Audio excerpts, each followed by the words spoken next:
അസ്സലാമു അലൈക്കും വറഹ്മത്തുള്ളാഹി വബറകാതുഹു. അൽഹംദുലില്ലാഹി വസ്സലാത്തു വസ്സലാമു അലാ റസൂലില്ലാഹ് വഅലാ ആലിഹി വസഹ്ബിഹി അൽ ഫായിസീന ബിറളില്ലാഹി അമ്മാ ബഅദ്. സഹോദരങ്ങളെ, തുല്യതയാണ് നീതി എന്ന മുസ്തഫയുടെ ആ ഒരു വാചാടോപ്പം അല്ലെങ്കിൽ അയാളുടെ ഒരു വായ്ത്താരി ഉണ്ടല്ലോ, യഥാർത്ഥത്തിൽ എവിടെയാണ് ഈ രീതിയിൽ നീതി പുലർന്നിട്ടുള്ളത് എന്ന് നമ്മൾ പരിശോധിക്കേണ്ടതുണ്ട്.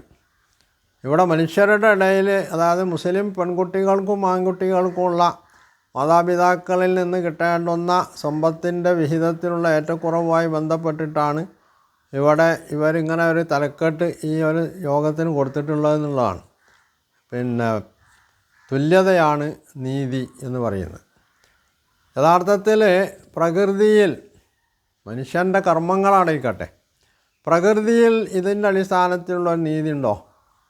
ഇപ്പോൾ മുസ്തഫ തന്നെ ദൈവം അല്ലാഹു സുബ്ഹാനഹു വ തആല ആദിൽ, നീതിമാൻ എന്നല്ല നീതി തന്നെയാണ് എന്നാണല്ലോ നേരത്തെ പ്രസംഗിച്ചിട്ടുള്ളത്. അപ്പോൾ ഈ നീതി തന്നെയായിട്ടുള്ള അള്ളാഹു, ഈ അള്ളാഹുവിൻ്റെ സൃഷ്ടിപ്പിൽ എന്തുകൊണ്ട് ഈ വ്യത്യാസങ്ങൾ വന്നു? അപ്പം പറയും അത് പ്രകൃതിപരമാണ്. ഈ പ്രകൃതിപരമായിട്ടുള്ള സംഗതി എല്ലാറ്റിലും ഉണ്ട് എന്നുള്ളതാണ് നമ്മൾക്ക് പറയാനുള്ളത്. ഉദാഹരണത്തിന് പറഞ്ഞാൽ, ആണിനെയും പെണ്ണിനെയും രണ്ട് രീതിയിലാണ് സൃഷ്ടിച്ചിട്ടുള്ളത്. പെണ്ണ് അവൾ ഗർഭം ധരിക്കുകയും അങ്ങനെ ഏതാണ്ട് 10 മാസത്തോളം വരുന്ന ഒരു കാലയളവ് തൻ്റെ വയറ്റിനുള്ളിൽ ഒരു കുഞ്ഞിനെ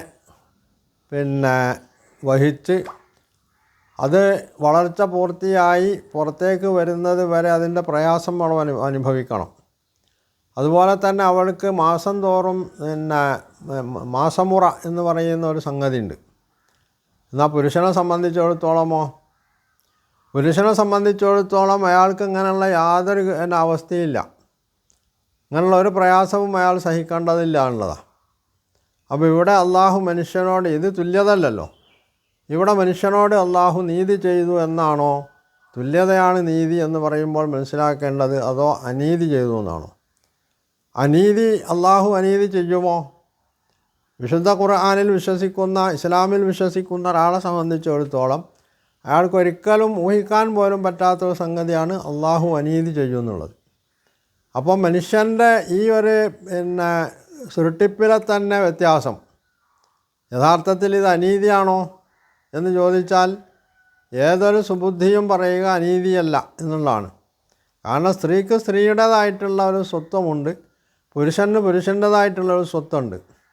ഈ രണ്ട് സ്വത്വങ്ങളും ഏറ്റുമുട്ടുകയല്ല വേണ്ടത്, അവ പരസ്പരം പരിഗണിച്ചുകൊണ്ട് മുമ്പോട്ട് പോകണം എന്നതാണ് ഇസ്ലാമിൻ്റെ കാഴ്ചപ്പാട്. അതുകൊണ്ട് ഇവിടെ മുസ്തഫ പറയുന്നത് പോലെ ആണധികാരം എന്ന് പറയുന്നൊരു സംഗതി യഥാർത്ഥത്തിൽ ഇസ്ലാമിലില്ല. ആളുകൾ അങ്ങനെ പലതും ചെയ്യുന്നുണ്ടാവാം, അത് മുസ്ലിങ്ങളിൽ മാത്രമുള്ളൊരു ഒരു പ്രഹേളികയുമല്ല, അത് ഇവിടുത്തെ എല്ലാ സമൂഹങ്ങളിലും ഉണ്ട്. എന്ന് മാത്രമല്ല, മതമില്ലാത്ത ആളുകളിലും ഇത് ഏറെക്കുറെ മതമുള്ളവരുള്ളതിനേക്കാൾ നമ്മൾക്ക് കാണാൻ കഴിയും. അതിന് നമ്മളുടെ നിത്യസംഭവങ്ങൾ ഉദാഹരണമാണ്. അപ്പം ഇങ്ങനെയുള്ള ഈ അവസ്ഥയെ വെച്ചുകൊണ്ട് അള്ളാഹു നീതിമാനല്ല എന്നാണ് ഒരാൾ പറയുന്നതെങ്കിൽ, അള്ളാഹ് നീതിമാനല്ല എന്ന് പറയാൻ ഇവനാരാണ് എന്നൊരു ചോദ്യമാണ് പിന്നെ അവിടെ വരിക. മാത്രമല്ല, അവിടെ അള്ളാഹുവിനെ കുറ്റപ്പെടുത്തുകയും അള്ളാഹു അനീതി ചെയ്യുന്നവനാണ് എന്ന് വരുത്തി തീർക്കുകയും ആയിരിക്കുമല്ലോ അപ്പോൾ ഇത്തരം ആളുകൾ ചെയ്യുന്നത്. ഇനി നിയമത്തിലേക്ക് വരുമ്പോഴോ അവിടെയും പ്രശ്നം തന്നെയാണ്. ആണുങ്ങളെപ്പോലെ അല്ല എല്ലാ കാര്യത്തിലും പെണ്ണുങ്ങൾക്കുള്ള നിയമം, പെണ്ണുങ്ങളെപ്പോലെയല്ല ആണുങ്ങൾക്കുള്ള നിയമം എന്നുള്ളത് ഒരു വസ്തുതയാണ്. അപ്പോൾ ഇവിടെ മാതാപിതാക്കളിൽ നിന്ന് കിട്ടുന്ന സ്വത്തിൻ്റെ മാത്രമല്ല, ഈ അനന്തര സ്വത്ത് വീതിക്കുന്നിടത്ത് പലയിടത്തും പുരുഷന്മാരും സ്ത്രീകളുമായിട്ട് ഒപ്പത്തിനൊപ്പം പോകുന്നവരുണ്ട്, ഘട്ടങ്ങളുണ്ട്. അതുപോലെ തന്നെ പുരുഷൻ കൂടുതൽ വിഹിതം വാങ്ങുന്ന ഘട്ടമുണ്ട്, സ്ത്രീകൾ കൂടുതൽ വിഹിതം വാങ്ങുന്ന ഘട്ടമുണ്ട്. ഇതെടുത്ത് വെച്ചുകൊണ്ട് അവിടെ നീതിയില്ല എന്നാണ് ഒരുത്തൻ പറയണമെങ്കിൽ അവൻ ഖുർആൻ നിഷേധിക്കുന്നു എന്നാണ് അർത്ഥം. പിന്നെ ഞങ്ങൾ മതം വിട്ടു പോകുകയും എന്ന് ധരിക്കേണ്ടതില്ല, ഞങ്ങൾ മതത്തിൽ നിന്ന് തന്നെ പൊരുതും എന്ന് പറയുന്നതിൽ എന്താ അർത്ഥമാണുള്ളത്? ഒരു ഭാഗത്ത് ഖുർആനിൻ്റെ അടിസ്ഥാന തത്വങ്ങളെ തന്നെ അല്ലെങ്കിൽ നിർദ്ദേശങ്ങളെ തന്നെ നിരാകരിക്കുകയും തള്ളിപ്പറയുകയും ചെയ്യാം. എന്നിട്ടും തങ്ങൾ ഈ മതത്തിൻ്റെ ആളുകളാണ്, മതം വിട്ടുപോകുകയില്ല എന്ന് പ്രഖ്യാപിക്കേണ്ടി വരിക. അപ്പോൾ എന്തോ ഒരു പന്തികേട് ഇവരുടെ മനസ്സിൽ തന്നെ അവിടെ തോന്നുന്നുണ്ട്. അല്ലാതെ ഇവിടെ ഇവരെ ആരെയും ഇപ്പം ഇസ്ലാമിൽ നിന്ന് പുറത്താണ് എന്ന് പറയാൻ ഇവിടെ ആരും പിന്നെ അതിനുള്ള തീരുമാനം എടുക്കാനുള്ള കോടതിയുമായിട്ടോ അല്ലെങ്കിൽ ഫത്വ ബോർഡുമായിട്ടോ നിലനിൽക്കുന്ന ആളുകളല്ല. ഇവിടെ ഇസ്ലാമിൻ്റെ അടിസ്ഥാന തത്വങ്ങളോട് ആര് വിയോജിക്കുന്നു അവർ ഇസ്ലാമിൻ്റെ പുറത്താവും. അവർ എത്ര തന്നെ ഞാൻ മുസ്ലിമാണെന്ന് വാദിച്ചിട്ടും കാര്യമില്ല. അതേസരം ഇസ്ലാമിൻ്റെ തത്വങ്ങളോട് എത്രമാത്രം ഒട്ടിച്ചേർന്ന് നിൽക്കുന്നുവോ അവർ ഇസ്ലാമിൻ്റെ ഉള്ളിലുണ്ടാവും. ഇതാണ് ഇസ്ലാമിനെ സംബന്ധിച്ചിടത്തോളം ആദർശ രംഗത്ത് മതപരമായിട്ടുള്ള സംഗതികളുടെ രംഗത്തൊക്കെ പറയാനുള്ളത്. ഇനി ഇവിടെ തന്നെ വിശുദ്ധ ഖുർആന് ചില സ്ഥലത്ത് വിശദീകരിക്കാതെ വിട്ടതുണ്ട്. മുസ്തഫ കന്തായിക്കോ സംബന്ധിച്ച് പറയാനുള്ളത്, ഒരാൾ മരിക്കുന്നു, അയാളുടെ മാതാപിതാക്കളാണ് പിന്നെ ജീവിച്ചിരിപ്പുള്ള മക്കളില്ല. മക്കളില്ലെങ്കിൽ അവിടെ ഇയാളുടെ സ്വത്ത് എങ്ങനെയാണ് വീതിക്കേണ്ടതെന്ന് ഖുർആൻ പറയുന്നുണ്ട്. മക്കളില്ലെങ്കിൽ എങ്ങനെ വീതിക്കണം, മക്കളുണ്ടെങ്കിൽ എങ്ങനെ വീതിക്കണം. അവിടെ സ്ത്രീയെ സംബന്ധിച്ചിടത്തോളം, മാതാവിനെ സംബന്ധിച്ചിടത്തോളം മക്കളുണ്ടെങ്കിൽ മാതാവിനും പിതാവിനും ഇയാൾ വിട്ട സ്വത്തിൻ്റെ 1/6 വീതമാണ് കിട്ടുക. ഇനി മക്കളില്ലെങ്കിലോ അവിടെ സ്വത്തിനെ 3 ഭാഗിച്ചിട്ട് 2 ഭാഗം പിതാവിനും 1 ഭാഗം മാതാവിനും കൊടുക്കണം എന്നുള്ളതാണ്. കേവലം ഒരു ബാപ്പയുടെയും മേയുടെയും മക്കളിൽ ഉണ്ടാകുന്ന വ്യത്യാസം മാത്രമല്ല, ലിദക്കരി മിസ്ലു ഹദ്ദിൽ ഉൻസയൈൻ എന്ന് നേരത്തെ പറഞ്ഞത് അതുമായി ബന്ധപ്പെട്ടതാണെങ്കിൽ ഇവിടെ മാതാപിതാക്കളുമായി ബന്ധപ്പെട്ട സ്വത്ത് വിഹിതം വെക്കുന്നതിനുള്ള വ്യത്യാസമാണ് ഈ പറയുന്നത്. ഇനി ഇയാൾക്ക്, മരിച്ച ആൾക്ക് മക്കളില്ല, മക്കളുമില്ല, എന്നാലോ സഹോദരന്മാരുണ്ട് താനും. അങ്ങനെയാണെങ്കിൽ അവിടെ വിശുദ്ധ ഖുർആൻ പറഞ്ഞത് എന്താണ്? അവിടെ മാതാവിന് 1/6 മാതാവ് എടുത്തിട്ട് ബാക്കിയുള്ളതായിരിക്കാം ഇയാളുടെ സഹോദരന്മാർക്ക് കൊടുക്കണമോ? അതായത് മരിച്ച ആളുടെ സഹോദരന്മാർക്കാണോ അത് കൊടുക്കേണ്ടത്, അതോ മാതാപിതാക്കൾക്ക് തന്നെ എടുക്കാം, അതായത് പിതാവിന് തന്നെ എടുക്കാമോ? ഖുർആൻ അതിനെ സംബന്ധിച്ച് അവിടെ വ്യക്തമായിട്ടുള്ള സംഗതി ഒന്നും പറയുന്നില്ല. അപ്പോൾ ഇത് ഖുർആൻ അനീതി ചെയ്തതാണോ? ഇവിടെ എന്തേ തുല്യത പറയാതെ പോയത്? ഇനി നോക്കാം, വൈവാഹിക ജീവിതത്തിൽ ഏർപ്പെട്ടാൽ അരിജാലു ഖവ്വാമൂന അലൻ നിസായി എന്നാണ്.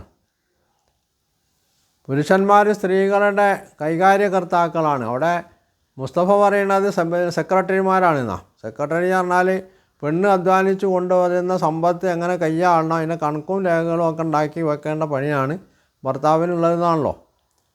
അപ്പോൾ അതിലൂടെ മുസ്തഫ സ്ഥാപിക്കാൻ ശ്രമിക്കുന്നത് പെണ്ണിനെ സംരക്ഷിക്കേണ്ട ബാധ്യത പുരുഷനാണ് എന്നാണോ, അതോ പുരുഷനെ സംരക്ഷിക്കേണ്ട ബാധ്യത പെണ്ണിനാണ് എന്നാണോ? ഇനി തുല്യതയാണ് നീതി എന്നാണല്ലോ ഇവരുടെ പ്രമേയം. അങ്ങനെയാണെങ്കിൽ വിവാഹം എന്നത് സ്ത്രീയെ സംബന്ധിച്ച് ആവശ്യമുള്ള കാര്യമാണ്, പുരുഷനെ സംബന്ധിച്ചും ആവശ്യമുള്ള കാര്യമാണ്. രണ്ടാൾക്കും ആവശ്യമുണ്ട് വിവാഹം. ഇനി കുട്ടികളുണ്ടായാലും അങ്ങനെ തന്നെയാണ്, രണ്ടാളുടേതുമാണ് കുട്ടികൾ എന്ന് മാത്രമല്ല.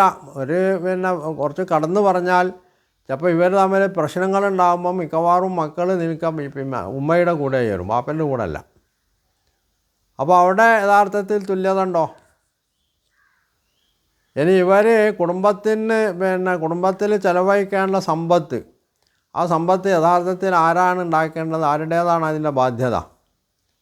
ഇസ്ലാമിൻ്റെ കാഴ്ചപ്പാടിൽ അത് പുരുഷൻ്റെ ബാധ്യതയാണ്. സ്ത്രീക്ക് എത്ര തന്നെ സ്വത്തുണ്ടെങ്കിലും അവൾ ആ കുടുംബത്തിൻ്റെ നിത്യ ചെലവിന് വേണ്ടി ഒരു ചെല്ലിക്കാശ് പോലും ചിലവഴിക്കേണ്ടതില്ല എന്നുള്ളതാണ്.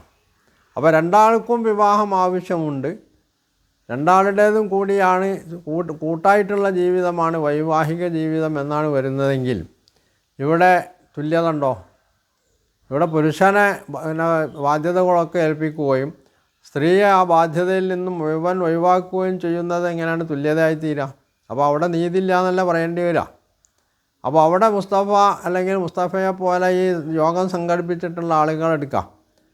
ഇവർ അള്ളാഹു ഇവിടെ സ്ത്രീയോട് പുരുഷനോട് അനീതി ചെയ്തു എന്ന് പറയാൻ അവർ തയ്യാറുണ്ടോ?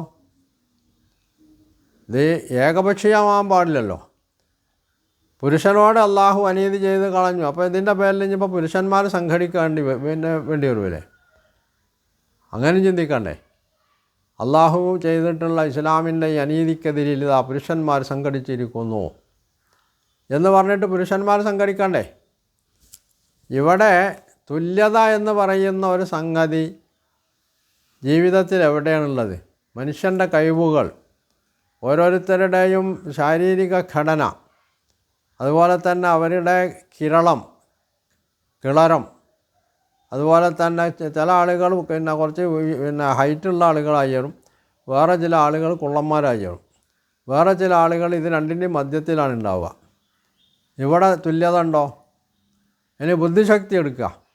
എല്ലാവർക്കും ഒരേ ബുദ്ധിശക്തിയാണോ കൊടുത്തിട്ടുള്ളത്? അല്ല, പലർക്കും പല രീതിയിലുള്ള ബുദ്ധിശക്തിയാണ്. എല്ലാവർക്കും ബുദ്ധി ഉണ്ടെന്നുള്ളത് ശരിയാണ്. എന്തുകൊണ്ട് ഈ വൈവിധ്യം? ഇത് യഥാർത്ഥത്തിൽ വൈരുദ്ധ്യമല്ല, വൈവിധ്യമാണ്. ഈ വൈവിധ്യം എന്തുകൊണ്ടുണ്ടായി? ഇവിടെ ഏതായിരുന്നാലും തുല്യത ഇല്ലാണല്ലോ ഉറപ്പാണ്. ഈ വൈവിധ്യം എന്തുകൊണ്ടാണ് അള്ളാഹു സൃഷ്ടികളിൽ ഉണ്ടാക്കിയിട്ടുള്ളത്? വിശുദ്ധ ഖുർആൻ അത് വളരെ വ്യക്തമായി പറഞ്ഞിട്ടുള്ളൊരു സംഗതിയാണ്. വലൗ ബസത്തല്ലാഹു റിസ്ഖ ലിഇബാദിഹി ലബഗൗ ഫിൽ അർളി എന്നാണ് വിശുദ്ധ ഖുർആനെ സംബന്ധിച്ച് പറഞ്ഞത്. എല്ലാവർക്കും ബസത്തല്ലാഹു റിസ്ഖ് എന്ന് പറഞ്ഞിട്ടുണ്ടെങ്കിൽ മനുഷ്യന് നൽകിയിട്ടുള്ള വിഭവങ്ങളാവട്ടെ, കഴിവുകളാവട്ടെ, യോഗ്യതകളാവട്ടെ, എന്ത് സൗകര്യമാണോ അള്ളാഹു മനുഷ്യന് നൽകിയിട്ടുള്ളത് അതിൽ എല്ലാവർക്കും ഒരുപോലെ ഇവർ പറയുന്ന രീതിയിൽ തുല്യത നൽകിയിരുന്നുവെങ്കിൽ സംഭവിക്കൽ ബഗൗ ഫിൽ അർളി, അവർ ഭൂമിയിൽ കുഴപ്പമുണ്ടാക്കും, അതിക്രമം പ്രവർത്തിക്കും എന്നതായിരിക്കും ഉണ്ടാവുക. വലാക്കി യുനസ്സുലു ബി ഖദരിൻ മാ യശാ, അള്ളാഹു അവൻ ഉദ്ദേശിച്ച അളവനുസരിച്ചാണ് ഇത് നൽകുന്നത് എന്നാണ്. അപ്പോൾ ഇവിടെ യഥാർത്ഥത്തിൽ തുല്യത അല്ല, നീതി എന്ന് പറഞ്ഞത് തുല്യത അല്ല. നീതി എന്നത് വേറൊരു സംഗതിയാണ്, തുല്യത എന്നത് മറ്റൊരു സംഗതിയാണ്. നീതിയാണ് ഇവിടെ നടപ്പിൽ വരേണ്ടത്.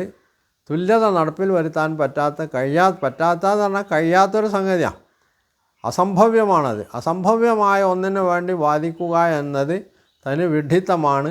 ഈ വിഡ്ഢിത്തത്തിലാണ് ഇപ്പോൾ മുസ്തഫയും മുസ്ലിം സ്ത്രീ കൺവെൻഷൻ്റെ ആളുകളും മുസ്ലിം സ്ത്രീകളുടെ കൺവെൻഷൻ്റെ ആളുകളും എത്തിപ്പെട്ടിട്ടുള്ളത് എന്നുള്ളതാണ്. അവർക്ക് ആകപ്പാടുള്ളത് അവരുടെ സ്വത്ത് പെമ്മക്കളെ ഉള്ളെങ്കിൽ ആ പെമ്മക്കൾക്ക് കിട്ടണം, ബാക്കി കുടുംബത്തിൽ ആർക്കോ പോകാൻ പാടില്ല എന്നുള്ളതാണ്. ഇതും ഒരു യഥാർത്ഥത്തിലൊരു സ്വാർത്ഥമാണ്. ഈ സ്വാർത്ഥത എന്ന് പറയുന്നത് മനുഷ്യൻ്റെ അവൻ്റെ ഘടനയിൽ ലീനമായിട്ടുള്ള സംഗതിയാണെന്ന് ഖുർആൻ പറയുന്നുണ്ട്. വഹദറത്തിൽ അംഫുസു ഷുഹ്, ഈ ഷുഹ് മാറ്റിയെടുക്കുക എന്നുള്ളത് ഒന്ന് മനുഷ്യൻ സ്വയം ചെയ്യാനുള്ള സംഗതിയാണ്. ആ ഷുഹിന് വിരുദ്ധമായിട്ട് അള്ളാഹു നൽകിയിട്ടുള്ള നിർദ്ദേശങ്ങൾ, നിയമങ്ങൾ അത് പാലിക്കാൻ തയ്യാറാവാനുള്ളതാണ് മറ്റൊരു രീതിയിൽ മനുഷ്യൻ ചെയ്യേണ്ട അവൻ്റെ ബാധ്യത എന്നത്. ഇത് രണ്ടും ചെയ്യാൻ അംഗീകരിക്കാൻ തയ്യാറില്ലാത്തവരാണ് തുല്യതയാണ് നീതി എന്നുള്ള ഈ ഒരു ഒരിക്കലും പ്രായോഗികമാക്കാൻ കഴിയാത്ത മുദ്രാവാക്യവുമായി നടക്കുന്നത്. അവർക്ക് തന്നെയും അതിൽ വിശ്വാസമുണ്ടോ എന്നുള്ളത് വേറെ പരിശോധിക്കേണ്ട കാര്യമാണ്. എന്തായിരുന്നാലും ഈ ഭൂമി ലോകത്ത് ജീവിതത്തിൽ അത്തരത്തിലുള്ള സംഭവം നടക്കാൻ പോകുന്നില്ല. നടക്കാൻ സാധ്യതയില്ലാത്ത, ഒരു സാധ്യതയില്ലാത്ത അസംഭവ്യമായിട്ടുള്ള ഒന്നിനു വേണ്ടിയാണ് ഇത്തരം ആളുകൾ വാദിച്ചു കൊണ്ടിരിക്കുന്നത് എന്നതാണ് വസ്തുത.